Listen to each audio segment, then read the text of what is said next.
Mark సువార్త 9వ అధ్యాయము 28వ వచనం అండి. ఆయన ఇంటిలోనికి వెళ్ళిన తరువాత ఆయన శిష్యులు మేమెందుకు ఆ దెయ్యమును వెళ్ళగొట్టలేకపోతామని ఏకాంతముగా ఆయన అడిగిరి. అందుకు ఆయన ప్రార్థన వలననే, అక్కడ 2వ నెంబర్ వేసి కింద రాశాడు చూడండి, ఉపవాసము వలననే. ప్రార్థన ఉపవాసముల వలనే కానీ మరి దేని వదలనైనను ఈ విధమైనది వదిలిపోవుట అసాధ్యము. ఏంటండి? ప్రతి దానికి మందు ఉపవాస ప్రార్థన.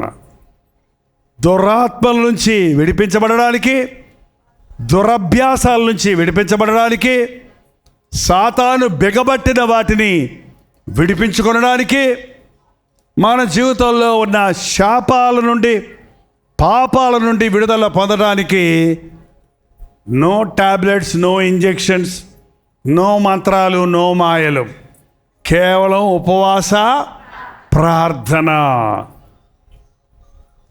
మీ ఇంట్లో చేసుకోవచ్చు ఉపవాస ప్రార్థన. ఒక పూట ఉపవాసం ఉండండి. సాధారణంగా మనం భోంచేసిన తర్వాత తిన్నది అరగడానికి 5-6 గంటలు పట్టుద్ది. 5 గంటలకు ఒకసారి తింటూనే ఉన్నామంటే ఉపవాసం కాదు అది. కనీసం ఒక 10 గంటలు. ఒకవేళ మీకు అల్సర్లు ఉండి గ్యాస్ట్రిక్ ట్రబుల్ ఉంటే 8 గంటలు ఏమి తినకుండా ఉంటే దాన్ని ఉపవాసం అంటారు. అలా ఉండలేరా? తిన్న దగ్గర నుంచి 8 గంటల వరకు ఏం తినకుండా ఉండలేరా? చచ్చిపోతామా? చచ్చిపోమండి. 21 రోజు తినకపోయినా కూడా మనం చనిపోమంట. కావాలంటే నీళ్లు తాగండి.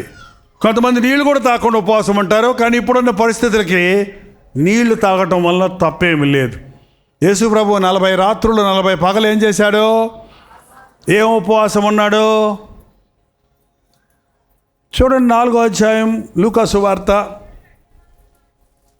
4వ అధ్యాయము లూకా సువార్త 4వ అధ్యాయము 2వ వచనం అండి. అపవాది చేత శోధించబడిన ఆ దినములలో ఆయన ఏమీ తినలేదు. అవి తీరిన తరువాత ఏమీ తినలేదన్నాడా? ఏమీ తాగలేదన్నారా?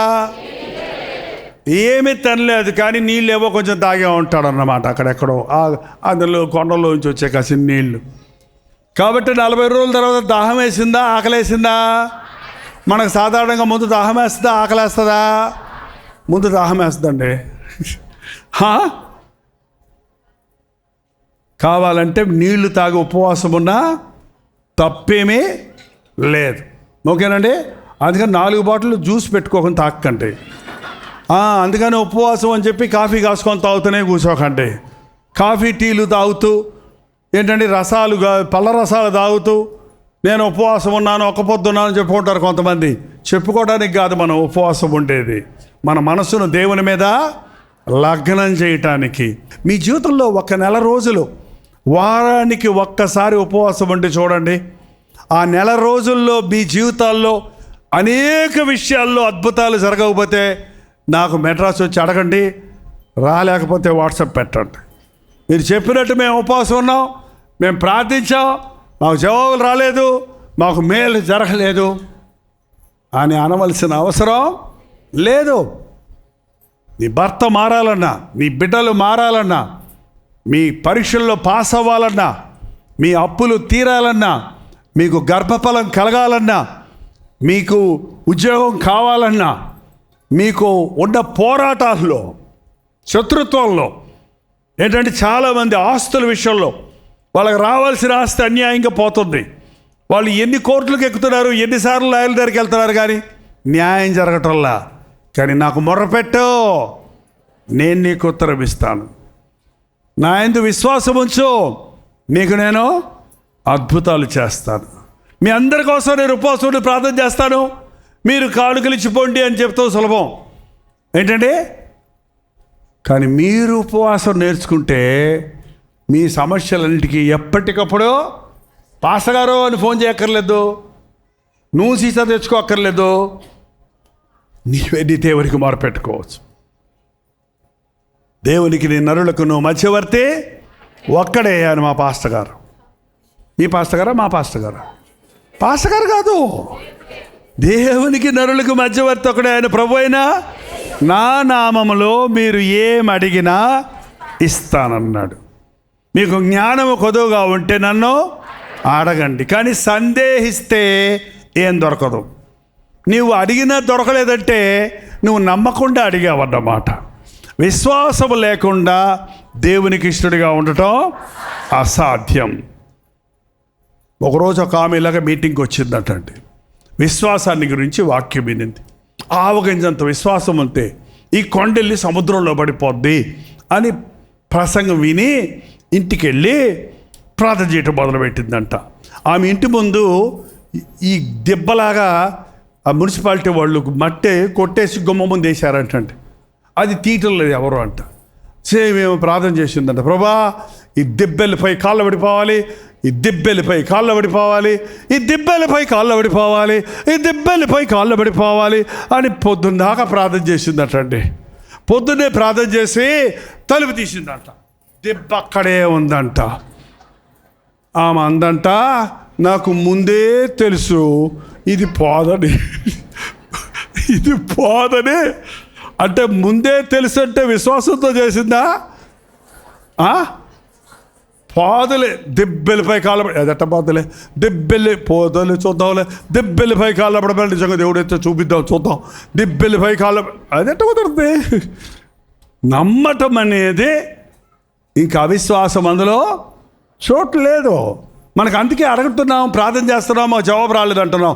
విశ్వాసంతో ప్రార్థన చేయటం లేదు, విశ్వాసంతో ప్రార్థన చేయటం లేదు. జార్జ్ ముల్లర్ అనే ఒక దైవజనుడు ఒక షిప్లో, ఒక ఓడలో ఒక దేశానికి వెళ్తున్నాడంటే ప్రసంగానికి. ఆ రోజుల్లో ఓడల్లోనే వెళ్ళేవాడు. అక్కడ మంచు అడ్డం వచ్చేసింది గట్టిగా, సముద్రం గట్టగట్టిపోయింది. ఆ ఓడ నావికుడు ఓడ ఆపేశాడు. ఆపేస్తే ఏంటయ్యా ఆపేసావు, తెల్లారితప్పటికి నన్ను దేవుడు ఆ చర్చిలో ప్రసంగం చేయమన్నాడు, నేను వెళ్ళాలి అంటే ఆయన అన్నాడంటే నన్ను చేయమంటారండి, ఎదురుగుండా మంచు గడ్డగట్టేసింది, అది దాటి వెళ్ళలేమో, అది గుద్దుకుంటే ముఖలైపోద్ది ఓడ అంటే ఆయన అన్నాడట ప్రార్థన చేద్దాం అన్నాడంట. ఆ రోజుల్లో ఓడ నావికులు కూడా ప్రభువుని నమ్ముకున్నోళ్ళే. సో ఇద్దరు కలిసి ప్రార్థన చేసి, ప్రభా నీ సేవకుడిని నీ ఓడలో ఉన్నానని నీకు తెలుసు, రేపు నీవు ఆ మందిరంలో నువ్వు వాక్యం అందించమన్నావు, నీ పని మీద వెళ్తున్నాను, సాతాను పెట్టే ఆటంకాలు నీవు తొలగించినందుకు నీకు వందనాలు, ఆమెన్, నడిపోయా అన్నాడంట. నడిపోయా అంటే అన్నాడు, చూసి వస్తాను, నువ్వు చూడొద్దురా బాబు, నువ్వు చూడొద్దు, మళ్ళీ దేవుడిని శోధించొద్దు, నువ్వు కదిపితే ఏమీ లేదు అక్కడ మంచు. సాఫీగా ప్రయాణం సాగింది. ఆయన అనుకున్న సమయానికి చేరాడు. ఆ రోజు అక్కడ ఇచ్చిన వర్తమానంలో 1000 మంది రక్షించబడ్డారు. నమ్ముట నీ వల్ల అయితే నమ్ము వారికి సమస్తము. మనకేదైనా జరగలేదంటే అది దేవుని తప్పు కాదు, మన అపనమ్మకం. మనకేదైనా జరగలేదంటే మనకు విశ్వాసము లేదు. ఇవాళ విశ్వాసులమని చెప్పుకుంటారు ప్రభువుని నమ్మినోళ్ళు, కానీ విశ్వాసం లేదు. ఈ తరము వారు విశ్వాసము, విజ్ఞానం పెరిగి కొలదండి విశ్వాసం తరిగిపోతుందంట. చిన్నపిల్లలప్పుడు విశ్వాసం ఉంటుంది పిల్లలకి, మనం ఏం చెప్తే అది నమ్ముతారు. కొంచెం పెద్దవాళ్ళయ్యాక మీరు చెప్పండి, చిన్నప్పుడు పాడతారు, చందమామ రావే జాబిల్లి రావే, మామ మీ మామ చందమామ. నువ్వు పెద్దోడికి చెప్పు, బిఏ చెప్పు, అడుగురా మీ మామ చందమామ. ఎంతమందికి ఏమన్నా పిచ్చా? అది మామ కాదు, గీమ కాదు. That is called moon, it is going around, డమ్ము డుమ్ము డుమ్ము డమ్ము అని చెప్తారు వాళ్ళు నీకు. వాళ్ళకి ఎక్కువ విజ్ఞానం వచ్చేసింది. ఇప్పుడు నువ్వు ఏది చెప్తుంది నమ్మరు. ఏంటండి, మనుషుడికి అన్నీ తెలిసిన తర్వాత దేవునికంటే నేనే జ్ఞాని అనుకుంటున్నాడు. అజ్ఞాని. నీకు తెలిసిందే చాలా తక్కువ. దేవుని అనంతమైన జ్ఞాని. ఎలాంటి జ్ఞానం అండి? అనంతమైన జ్ఞాని.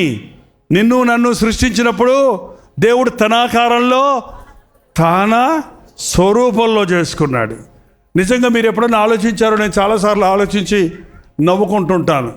దేవుడు ముక్కు గనక ఇక్కడ పెట్టున్నాడు అనుకోండి, ఇక్కడ ముక్కు పెట్టాడు అనుకోండి, మనం తిన్నప్పుడల్లా ఇక్కడ వాసన చూపించి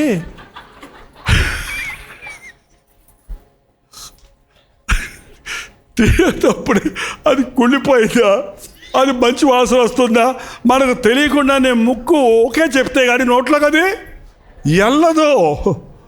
ఆయన చేసింది ప్రతిదీ మంచిది మంచిది మంచిది. గేదెకి బారెడు తోక. గేదెని చూసారా? ఇక్కడికి వచ్చాక గేదెలు ఎక్కువ చూశాను నేను. గేదెకి బారెడు తోక, గొర్రెకి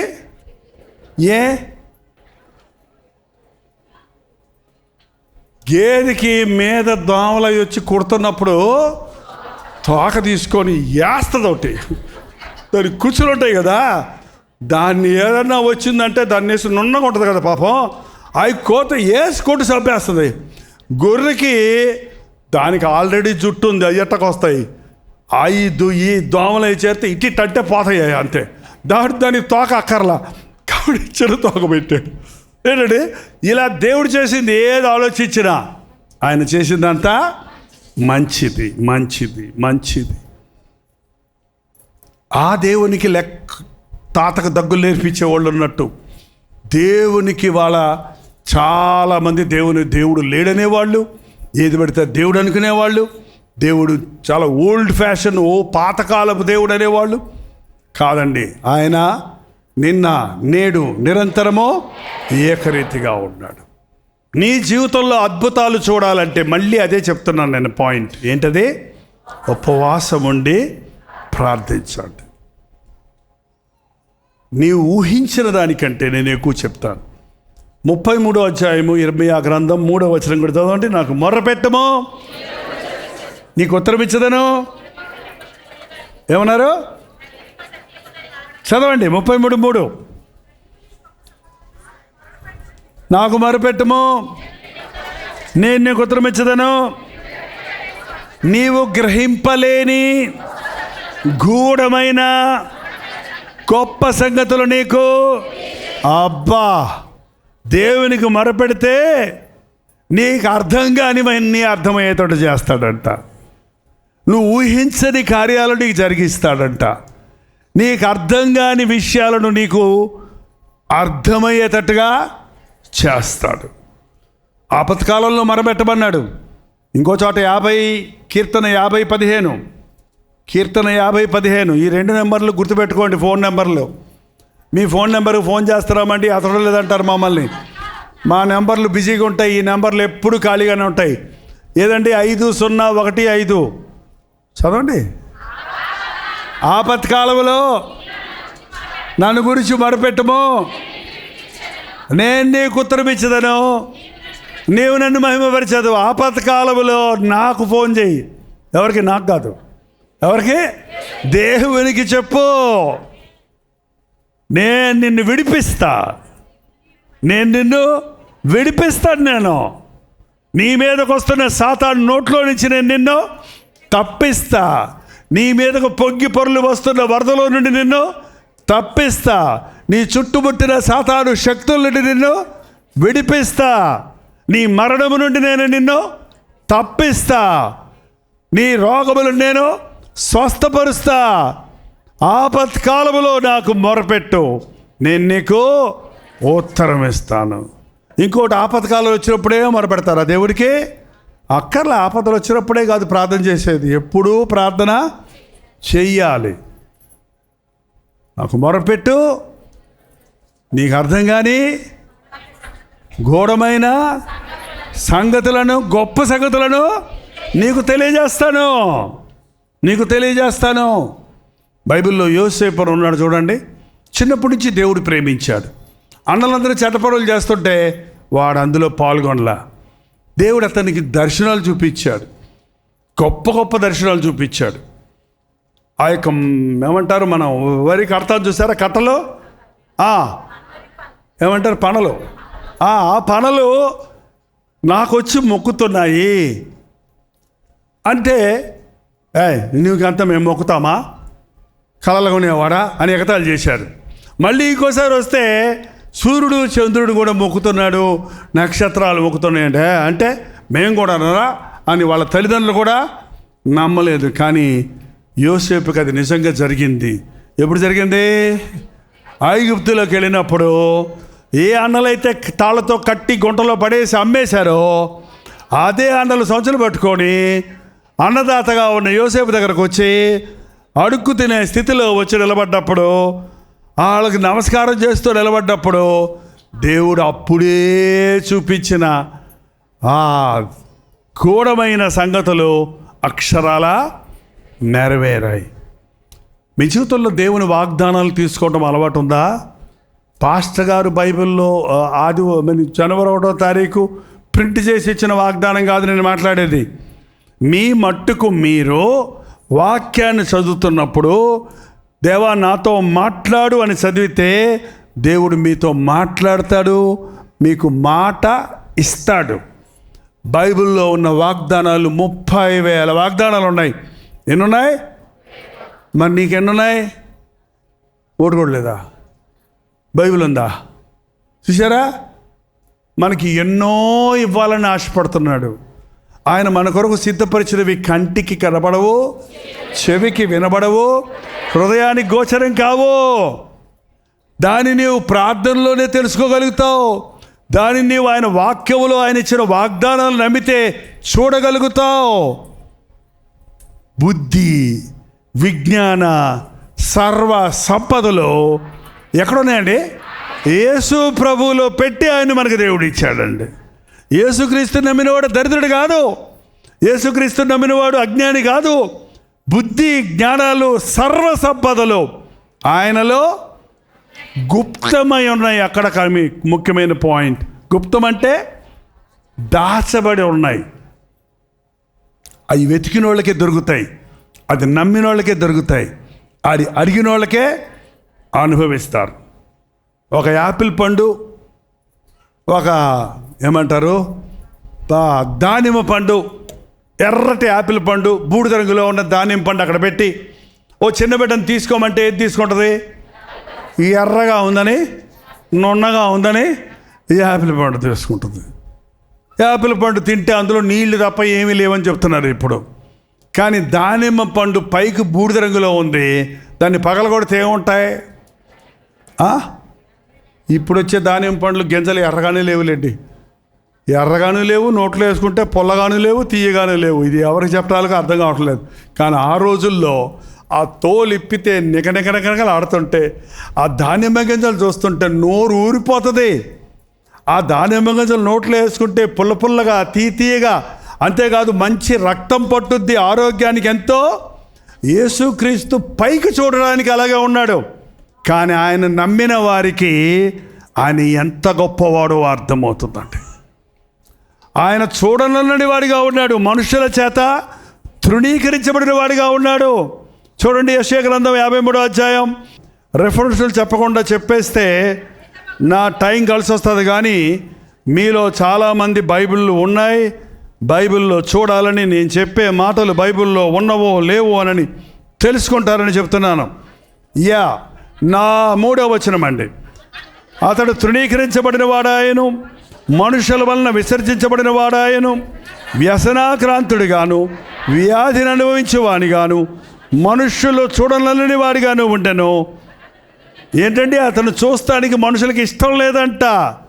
ఆయన్ని మనం తృణీకరించాం కనుక ఆయన్ని ఎన్నిక చేయకపోతే ఎన్నిక చేయటం లేదు. యేసు ప్రభా ఏంటి ఆ దేవుడిని నమ్ముకున్నారు, ఎప్పుడు ఇలా ఆలాడుతూ ఉంటాడు కదా. ఈ మధ్య ఎవరెవరో అంటున్నారు 3 మేకులు పీక్కోలేనుడు దేవుడేంది, ఆయనే రక్షించుకోలేదు, మనల్ని ఏమి రక్షిస్తాడు. ఆ రోజు అలాగే ఎగతాళి చేశారు. నువ్వు దేవుడు అయితే నిన్ను రక్షించుకో, మమ్మల్ని కూడా రక్షించు. రక్షించుకోలేడా ప్రభు? ఆయన సిలువ దిగొచ్చుంటే ఇవాళ మనకు పాపక్షమాపణ లేదు. మనం మరణించాల స్థలంలో ఆయన మరణించాడు. ఏంటంటే వాళ్ళని, నన్ను వచ్చి మీరు ఎదిరిస్తారా? ఒక్క మాట అన్నాడంటే 12 వ్యూహముల సైన్యం వచ్చి ప్రభు పక్షంలో పోరాడేదంట. కానీ దేవుడు ప్రభు అన్నాడు, ప్రభా వీరేమి చేయుచున్నారో వీరెరుగరు గనుక వీరిని క్షమించు. ఎందుకు దేవుడు ప్రభువు దిగంబరుడుగా బలహీనుడిగా ఉన్నాడు అంటే, మన అతిక్రమ క్రియలను బట్టి ఆయన గాయపరచబడను, మన దోషములను బట్టి నలుగగొచ్చబడను, మన వ్యసనములను ఆయన భరించాడు, మన శాపమును, మనకు రావలసిన పాపమును, మరణమును యేసుక్రీస్తు పొంది మరణములో నుండి జీవంలోనికి వెళ్ళడానికి మన కొరకు ప్రాణత్యాగం చేశాడు. ఇది నమ్మిన వాళ్ళకి అర్థమవుద్దండి, నమ్మని వాళ్ళకి ఎగతాళిగానే ఉంది. యేసుప్రభు అంటే ఎవరు అనుకున్నారు? ఆ షునేమి రాజు చెబుతుంది, నా ప్రియుడు ధవలవర్ణుడు రత్నవర్ణుడు 10,000 మంది పురుషులలో, అబ్బా ధవళవర్ణుడు తెల్లనివాడు, రత్నవర్ణుడు ఎర్రటివాడు, 10,000 మందిలో కూడా నేను గుర్తించగలిగినంత ప్రత్యేకమైన వాడు నా దేవుడు. మరి అంత సౌందర్యం కలిగిన ప్రభువు మనుషులు చూడనల్లని వాడికి ఎందుకున్నాడు? నీ కొరకు, నా కొరకు, మన పాపముల కొరకు. అది గుర్తించిన రోజు మన మనోనేత్రాలు తెరవబడతాయి. ఆయన పొందిన దెబ్బల వలన మనకేం కలుగుతుంది? పాస్టర్ గారు చేసిన ప్రార్థన వల్ల కాదు, యేసుక్రీస్తు సిలువలో పొందిన దెబ్బల వలన, యేసుక్రీస్తు నామములో ఇవాళ మనకు స్వస్థత కలుగుతుంది. ఆయన చిందించిన ప్రశస్తమైన రక్తము వలన ఈరోజు మనకు పాప క్షమాపణ కలుగుతుంది. నమ్ముతున్నారా? నమ్ముతున్నారా? లేచి నిలబడని ప్రార్థన చేద్దాం. ఇదిగో నేను ఒక నూతన కార్యము చేయుచున్నాను, ఇప్పుడే అది మొలచునని చెప్తున్నాడండి. ఈ క్షణములో నీవు ఈ స్థలములో ఉండగానే పరిశుద్ధాత్ముడు నిన్ను తాకాలని, నీ బంధకాల నుంచి నిన్ను విడిపించాలని, సాతాను శక్తులను నిన్ను విడిపించాలని, నీ దుష్ట స్వభావాన్ని మార్చి నూతన హృదయానికి ఇవ్వాలని ఆశపడుతున్నాడు. నీ దుఃఖ దినములు సమాప్తమైనవి, ఇది మొదలుకొని నేను ఆశీర్వదిస్తానన్న ప్రభు మాట నమ్మితే నీ అద్భుతాలు చూస్తావు. ఇంకా చాలయ్యా, నా బ్రతుకులో ఓటమి చాలయ్యా, నా బ్రతుకులో కన్నీరు చాలయ్యా, నా బ్రతుకులో అపజయాలు చాలు నాయన, నా కుటుంబ సమస్యలు ఇక చాలయ్యా, నా ఇంటిలోనికి రాయ్యా, నీ ఉంటే నాకు చాలయ్యా, నీ మాటే చాలయ్యా, నీ చూపే చాలయ్యా, నీ తోడే చాలయ్యా, నీ ఉంటే నాకు చాలేసయ్యా, నన్ను విడవద్దేసయ్యా, నాతో రానైనా, నా ఇంటికి రక్షణ దయచేయి, నా కుటుంబానికి దీవెన దయచేయి, నీ సన్నిధి నా ఇంటిలో ఉండాలయ్యా, నా మోకాళ్ళు నీ సన్నిధిలో వంగాలి, నా నోరు నీ నామములో ప్రార్థించాలి, నా గుండె నిండా నీ దీవెనలు కావాలయ్యా. గొప్ప దేవుడు అని నమ్ముకున్నాను, నన్ను మర్చిపోవద్దయ్యా, నన్ను విడిచిపెట్టొద్దయ్యా, నన్ను బెదిరించే సాతానును ఓడించే శక్తి నాకు దయచేయి. లోకంలో శ్రమలకు కృంగిపోక శ్రమలలో నీ కొరకు నిలబడే శక్తి నాకు దయచేయి. మనుష్యులు నిందలు మోపుతున్నారయ్యా, అవహేళనలు చేస్తున్నారయ్యా. నీ దేవుడు ఏమయ్యాడు? నీ దేవుడు ఏం చేశాడు? నీ దేవుడు ఉంటే నీకు ఎందుకు ఇలా జరిగింది అన్నప్పుడు నాది నాయన అవిశ్వాసిని అయిపోతున్నానయ్యా. అటువంటి సమయాలలో నీ పాదాలు పట్టుకొని ఉపవాసం ఉండి ప్రార్థించడానికి, నా దేవుడు ఎంత గొప్పవాడో చూడని నీవు చేసిన కార్యాలని లోకానికి తెలియజేయడానికి సహాయం చేయ్యా. ప్రతి ఒక్కరు నోరు తెరవండి. ఎన్ని సంవత్సరాలయ్యా నాకు ఉద్యోగం లేదు, ఎంతకాలమయ్యా నా అప్పులు తీరటం లేదు, ఎంతకాలమయ్యా ఈ దీర్ఘకాల రోగం, నా సంపాదనంతా మందులకి అయిపోతుందయ్యా, నా జీవితంలో దీవెన లేదేసయ్యా, నన్ను దీవించయ్యా, నన్ను ఆశీర్వదించయ్యా. నా యవ్వనస్తులైన బిడ్డలు తిరుగుబాటు చేస్తున్నారయ్యా, లోకంలోకి వెళ్ళిపోయారయ్యా. నా బిడ్డలు నేను మార్చుకోలేకపోతున్నానయ్యా, నా మాట వింటలేదేసయ్యా, నువ్వు మాట్లాడేసయ్యా. నా కుమారులు మారాలయ్యా, నా కుమార్తెలు మారాలయ్యా, నా యజమాని పాపపు బంధకాల నుంచి విడిపించబడాలయ్యా. నా ఇంటిలో అపవాదికి చోటు ఉండకుండా మోకాళ్ళ ప్రార్థన నాకు నేర్పించేసయ్యా. నా ఇంటి చుట్టూ దూతని కావలి వచ్చిన ఆయన, నా శ్రమలలో నన్ను తప్పించయ్యా, నా రోగాలలో నన్ను స్వస్థపరచయ్యా, నాకు కలిగిన భయములన్నిటి నుంచి నన్ను విడిపించయ్యా. నా కొదువులన్నీ తీర్చే దేవుడవు కదా. ఆకాశ పక్షుల్ని పోషించే దేవుడవు, మమ్మల్ని పోషించగలిగిన వాడివి. మాకు ఏం కావాలో నీకు తెలుసయ్యా. మేము అడగక ముందే మా ప్రార్థన వినే దేవుడు అయ్యా. మాకు ప్రార్థన నేర్పించయ్యా. మాకు విశ్వాస వృద్ధి చేయను ఆయన. దేవా, పాస్టర్ గారులు ఉంటారు, వెళ్ళిపోతారు. మనుషులు ఉంటారు, విడిచిపెడతారు. కానీ విడువని దేవుడవే, ఎడబాయని దేవుడివే. ఎప్పుడు నీ కడు దృష్టి నా మీదే ఉంది కదా. నీకు మొర్ర పెట్టుకోవడానికి సహాయం చేయి, నమ్మటానికి సహాయం చేయయ్యా. అవిశ్వాసం లేకుండా సహాయం చేయయ్యా. తండ్రి, నమ్ముచున్నాను, అపనమ్మకం లేకుండా సహాయం చేయి. నోరు తెరవండి. ఇంకా నాకు పిల్లలు పుట్టరంట అనే తలంపు తీసేయ్యా. మనుషులకు అసాధ్యం, డాక్టర్లకు అసాధ్యం, కానీ నా దేవునికి అసాధ్యమైంది ఏది లేదు. నా కుటుంబం కట్టబడదు. నా భర్త నన్ను విడిచిపెట్టేశాడు. నా భార్య నా మీద కేసులు పెట్టింది. మా జీవితాల్లో వేదన మిగిలిందని కృంగిపోతున్న వారిని ఈ సమయంలో నాజరేయుడైన యేసుక్రీస్తు నామములో విడుదల చేయుచున్నాము నాయన. కుటుంబములను విడగొట్టే సాతాను శక్తులను నీ నామములో బంధిస్తున్నామయ్యా. ప్రేమను పుట్టించే, ఐక్యతను కలిగజేసే పరిశుద్ధాత్మతో మా కుటుంబాలను దీవించుము నాయన. మా యవ్వనస్తులైన బిడ్డలకు తెలివిచ్చావు, జ్ఞానమిచ్చావు, చదివిచ్చావు, అందమిచ్చావు, బలమిచ్చావు తండ్రి. వారు వాటిని చూసుకొని లోకంలో తిరుగుతున్నారే. అయ్యో, సాతాను చేతుల్లో చిక్కుకున్నారే. అట్టి వారికి విడుదల కావాలయ్యా. దేవా, ఈ సంఘములో ఉన్న ప్రతి కుటుంబంలోని ప్రతి యవ్వనస్తుడు నీ కొరకు బ్రతకాలయ్యా. ఈ సమూహంలో ఉన్న ప్రతి యవ్వన బిడ్డను దర్శించు నాయన. ఇప్పటికే దురభ్యాసాలకు బానిసల వారు ఉంటే, డ్రగ్ అడిక్ట్స్గా ఉంటే, ఫోన్కి బానిసలైపోయిన వాళ్ళు ఉంటే, దురభ్యాసాలతో నింపబడి ఉంటే, అట్టి వారిని రాత్రి నజరేయుడైన యేసుక్రీస్తు నామములో విడుదల చేయించున్నాము నాయన.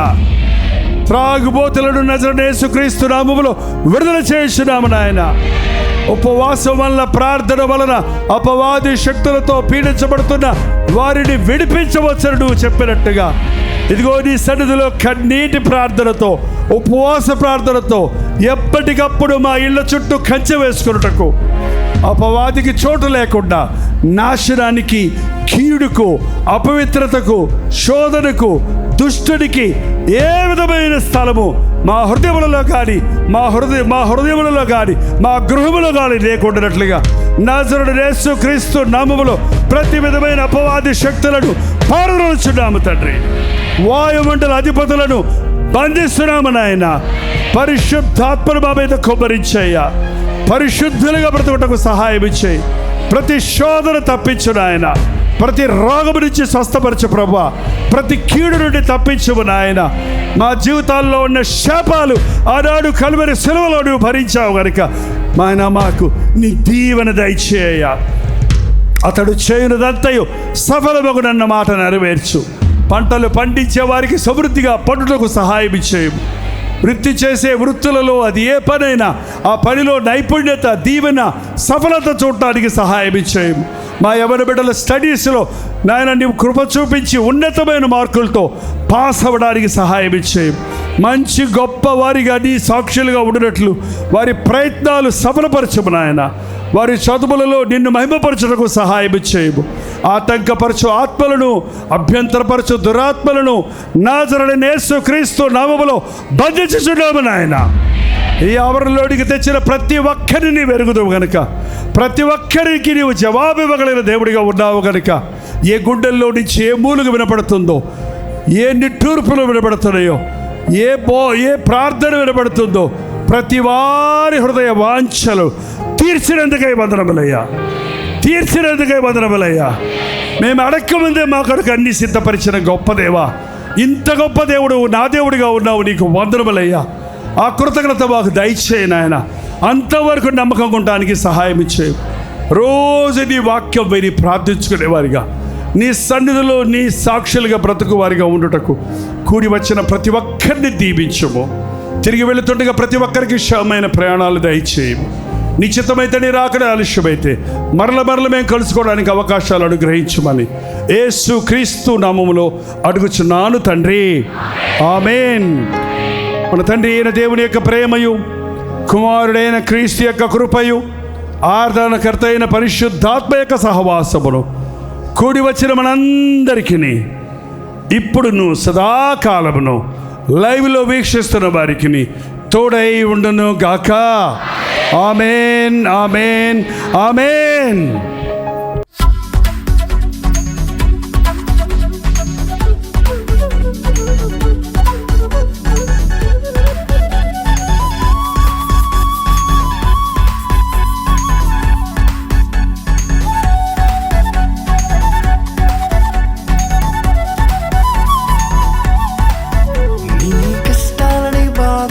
శ్రమలన్నీ తీర్చే అనాథుడు యేసే.